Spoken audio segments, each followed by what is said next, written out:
음악 최근 북한의 조용한 태도가 이례적일 정도로 눈길을 끌고 있습니다. 보통 대한민국이 내부 문제로 혼란스러울 때마다 북한은 강하게 반응하며 긴장을 고조시키는 모습을 보여왔는데요.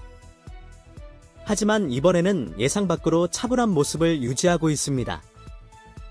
이는 한국을 둘러싼 강대국들의 복잡한 이해관계 속에서 북한이 입지를 제약받고 있기 때문일 가능성이 높습니다. 오늘은 탄핵이라는 국내의 혼란스러운 상황 속에서도 왜 세계 주요 강대국들이 한국에 주목하고 있는지에 대해 살펴보겠습니다.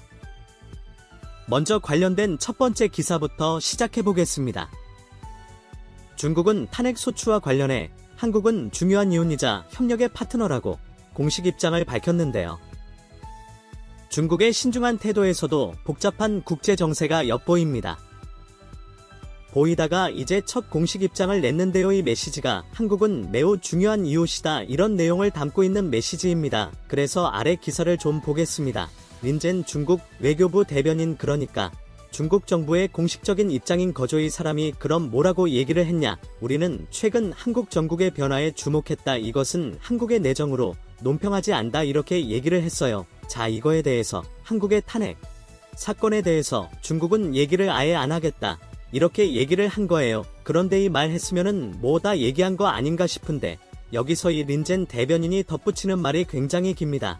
한국은 중국의 중요한 이웃 국가이자 우호적 협력 파트너로 양국 관계의 건강하고 안정적 발전을 추동하는 것은 양국 공동 이기에 부합한다. 중국의 대한국 정책은 일관되고 이런 안정성을 유지하고 있다. 한국이 중국과 마주보고 양국의 우협력과 전반 전략적 협력 동반자 관계 심화를 위해 적극적 노력을 해주길 희망한다. 이러면서도 이 밑에도 쭉 지금 얘기를 하고 있어요. 자, 우선 우리 내정에 대해서는 아무 말도 하지 않겠다, 이렇게 말했어요. 이것부터 이상하죠. 예전 같으면은 자본주의 민주주의 뭐 이래서 문제다, 어쩌니 저쩌니 하면서 혀를 끌끌 차던 게 중국의 통상적인 반응인데 이번에는 상당히 조심스러운 접근을 보이고 있어.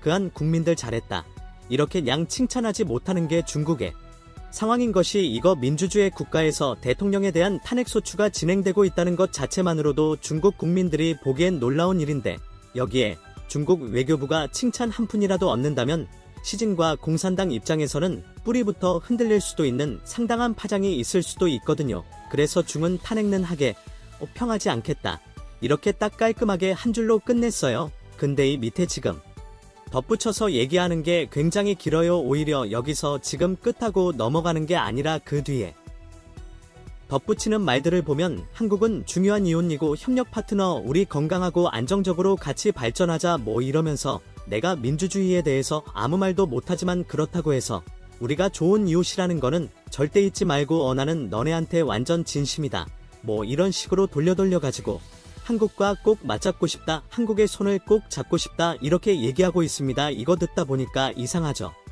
중국이 왜 이렇게까지 우리한테 매달리는 거야, 이런 생각이 드실 겁니다. 자, 그렇게 여기 중국의 이상한 반응을 잠깐 뒤로 제쳐놓고 이 중국보다 그동안 우리에게 더 많은 괴롭힘을 선사했던, 그리고 사사건건 비를 걸더니 북한의 이야기로 잠깐 넘어갔다 오겠습니다. 이 중국의 반응도 물론 이상하지만 이거 북한은 정말 이해가 안 되는 수준이거든요. 그동안 뭐만 하면 뭐 하나 날리고 못 쏘고 뭐 이러던 게 북한인 이번 계엄 사태에 대하여서는 진짜 쥐죽은 듯이 조용했습니다. 자, 그래서 여기 기사 보시면 괴의 한국 대통령 권한 정지, 북한 뒤늦게 탄핵 가결 보도, 자, 이렇게 얘기를 하는 기사가 있습니다. 이게 우선이 탄핵이 되고 하루 건너 이틀 만에 지금 북한에서의 소식을 전한 거거든요. 그래서 이제 뒤늦게 보도했다, 이렇게 지금 기사에서 나온 건데 이 북한이 아무리 정보력이 느려도 이거를 모를 리가 없잖아요. 굉장히 이거 의도적으로 우리의 소식을 늦게 국내에 전한 거거든요. 그래서 이 아래의 내용도 매우 간단해 가지고 그냥 보시면이 노동당 기관지 노동신문 등은 괴의 한국에서 지난 14일 윤석열에 대한 탄핵관이 가결되고 대통령 권한이 정지됐다, 딱 이렇게 얘기를 했어요.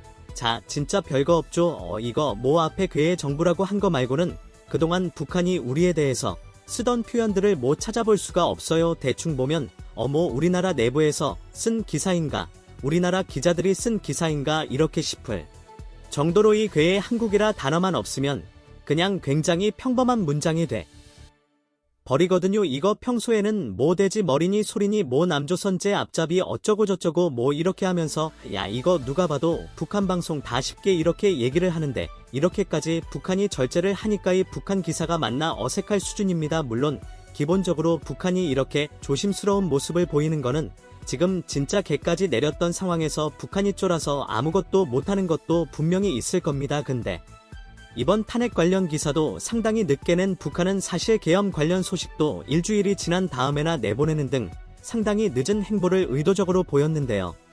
그러니 이게 지금 북한이 소식을 늦게 전하고 수위를 굉장히 낮게 해서 얘기를 하는 게 중국이 늦게 입장 발표하고 한국과 친하게 지낼 것이다.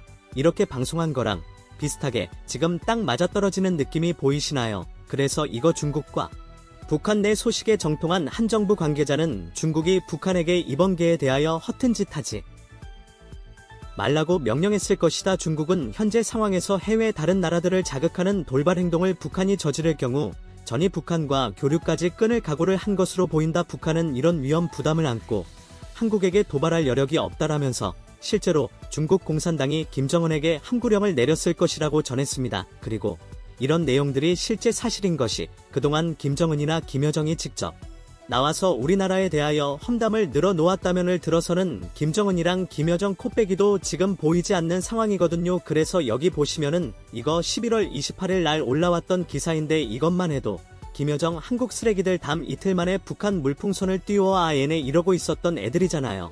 우리 얼마 전까지만 해도 물풍선 계속 날라든 이거 계엄 직전 11월 말까지만 해도 한국 쓰레기들이 물풍선 날리고 이랬던 애들이 12월 드러나서 귀신같이 물풍선을 단 한 건도 안 보냈어요. 그러니 지금 북한 내부에서는 한반도 사태에 아무 관심 없는 척하면서 상당히 촉각을 우고 중국의 말도 잘 듣고 있는 거예요. 자 그러면 이제 자연스럽게 드는 생각은 아니 중국은 왜 한국을 건드리지 말라고 북한에게 명령 이게 지금 중요한데요. 사실 중국 입장에선 지금 자기 코가 지금 석자인 상황입니다. 자 여기 보시면 중국 때리기 달인이 떴다 이 남자 트럼프 2기의 무역의 실세다 이런 얘기의 기사가 있어요. 그래서 여기 아래 보시면이 어떤 분이 사진이 나오는데 이게 하드 상무장관 정자입니다. 이분이 자 그럼 이분이 뭐 하던 사람이냐. 자 대중국 강경파로 손꼽히는 하워드 러트 켄터 피츠제럴드 최고경영자가 트럼프 2기 행정부 상무장관으로 발탁됐다. 자 트럼프는 너트닉은 관세 무역의를 이끌고 미국 무역부 대표에 대한 직접적인 책임을 추가로 맡게 될 것이다라며 그를 상무장관 후보로 했대요. 이서 비장관 마이츠관 국가안보관 명자 대중국 강경파들이 트럼프 행정부 2기 외교안보 통상 분야 전면에 나선 모양새다 이렇게 얘기하고 있어요. 그럼 이 사람들은 뭘 하냐? 트럼프가 얘기했다시피 중국산 제품 60% 관리를 적용하는데 장선은 사람들이 될 거예요. 이런 식으로 트럼프는 게 지금 중국 때리기에 모든을 쏟겠다고 했 그 약속을 지금 실제로 이행하고 있는 상황이거든요. 그런데 여기서 중국이 한국의 내부 사정이 좀 어떻다고 손절을 먼저 친다면이 아직 대통령이 되지도 않은 트럼프가 저렇게 나온 상황에서 중국에게 아예 해결책 자체가 막혀버리는 상황이에요.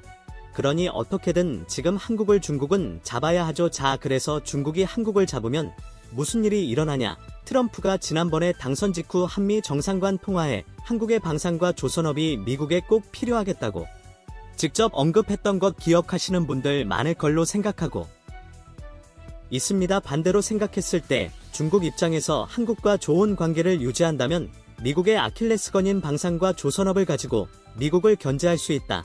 이런 계산인 거예요. 물론 트럼프가 호락호락하게 물러날 사람은 아닙니다만 그럼에도 불구하고 한국이 완전히 미국으로 넘어가서 중국을 같이 패기 시작한다면 이거 중국은 진짜 답도 없는 상황에 빠지는 거거든요. 그렇다 보니 트럼프 2기를 앞둔 미중 간 국제 정세에서 한국이 이전과 비교할 수도 없게 중요한 키로 떠오른 것입니다. 그래서 시진핑도 한국에 내년에 방한하고 지난날 직접 밝히고 또 한국인들 비자도 면제해주고 여기에 다해 한국 기업들 자유로운 경제 활동 보장해주겠다고 하고 이번 기회에 대해서도 한국의 입장 다 맞고 한국이 최고의 우방이 이렇게 극찬하는 게 이 지금 중국의 다급함을 대변하고 있는 것입니다. 그러니 중국은 북한에게 제발 가만히 있으라고 오더를 내렸을 수밖에 없었을 텐데요. 자, 그런데 여기서 북한에게 가만히 있으라고 말한 건 중국뿐만이 아니었습니다. 지금 북한이랑 가장 가까운 나라가 어디 전에 바로 얼마 전에 전략적 포괄적 관계까지 맺으니 러시아가 이 북한이랑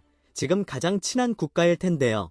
현재 북한이 러시아랑 아무리 친하다, 동맹관계다, 뭐다 한다지만이 러시아는 한국과는 절대 척지고 싶지 않다. 지금 이렇게 얘기를 했습니다. 자, 여기 기사 보시면 미국, 러시아 해가지고 다른 나라들이 한국의 탄핵소추 과정에 대해서 코멘트들을 남긴 걸 모아놓은 기사인데요. 미국은 저희가 아까 지켜봤다면 러시아는 한국의 정치 상황 관계 회복에 기여하길 바란다, 이렇게 얘기를 했어요. 자, 이걸 그럼 누가 얘기를 했냐? 러시아에 그냥 아무나 얘기했냐? 그게 아닙니다. 여기 보시면 게오르기 지노비주한 러시아 대사관의 대사관 공식 채널에서 밝힌 거예요. 이 사람이 뭐라고 얘기를 했냐? 그동안 양국 관계는 돌아올 수 없는 지점에 가까워졌다고 말할 수 있으며, 그 지점이란 히프 정권의 살상무기를 직접 제공하는 결정이 될 것이다, 이렇게 얘기를 했으면서 확 틀어서 다행스럽게도 한국군이 레드라인을 넘지 않았고 이는 양국 관계가 안정화하고 향후 회복될 가능성만을 남겨두었다. 대한민국 국내 정치에서 일어나고 있는 사건들이 궁극적으로 이런 회복 가능성을 방해하지 않고 오히려 기여하길 바란다, 이렇게 얘기를 했어요. 자, 지금 한국이랑 러시아 관계가 빠르게 회복되길 바라고 있다, 이렇게 말한 거거든요. 그것도 우리 탄핵 사태에 대한 언급 중에 말이죠. 지금 중국도 우리가 정신없는 와중에 우리한테 와서 야, 한국 너네가 최고야, 이렇게 말하고 있고, 러시아도 지금 전쟁 중이라 자기들도 바쁠 텐데 한국이랑 잘 지낼 의사가 얼마든지 있다고 하고, 지금 양측에서 비한 목소리를 내고 있는 상황인데요. 그러면이 아까 중국은 왜 한국이랑 잘 지내는 게 중요한지 봤다면 러시아는 왜 한국이랑 잘 지내는 게 중요한가? 우선 첫째로 러시아 서쪽에 있는 동유럽 국가들이 최근 들어 K방산로 무장하고 있기 때문입니다. 현재 나토에 가입한 국가들 중에 6개국이 벌써 한국산 무기들을 사용하고 있거든요. 그리고 이 증가폭이 해마다 가파르게 상승하고 있습니다. 무기를 이미 산 나라들은 더 많은 무기를 사고, 그 나라들의 추천을 받아 이 한국산 무기를 아직 못 써본 나라들도 한국 무기에 관심을 보이고 막 이렇게 되고 있어요. 그러니 사실 우크라이나와 전쟁을 빠른 시간 안에 마무리하려고 했다가 실패했던 러시아 입장에서는 한국산 무기가 자꾸 본인들 서쪽 국경에 모이니까 이거 예사롭지가 않다, 이렇게 생각할 수밖에 없었거든요. 이게 K방산은 그동안 수십 년 실전 배치를 통해 더 이상은 검증이 필요 없을 정도로 완벽한 무기체계가 된 상황이, 반면에 러시아는 이번 전쟁 때 지금 무기 없어가지고 북한한테 무기 지원 받을 정도로 상황이 안 좋죠. 근데 이 북한산 무기들 625대 쓰던 거 지원이라고 해주고 있는데 제대로 터지지도 않고, 조금만 상황이 안 맞으면은 아예 러시아 군인들한테 더 위해를 끼치고 이러고 있으니까 굳이 북한에 있던 고철들을 시베리아 통해 가지고 왜 여기까지 가져오냐, 이런 이야기가 안 나올 수가 없어요. 그런데 이 러시아를 대적하는 세력들한테는 가장 성능 좋은 한국산 무기들이 지금 들어가고 있으니 러시아는 이거 한국이랑 빨리 사이를 회복해야만 한다, 이런 생각이 안 들 수가 없는 상황인데요.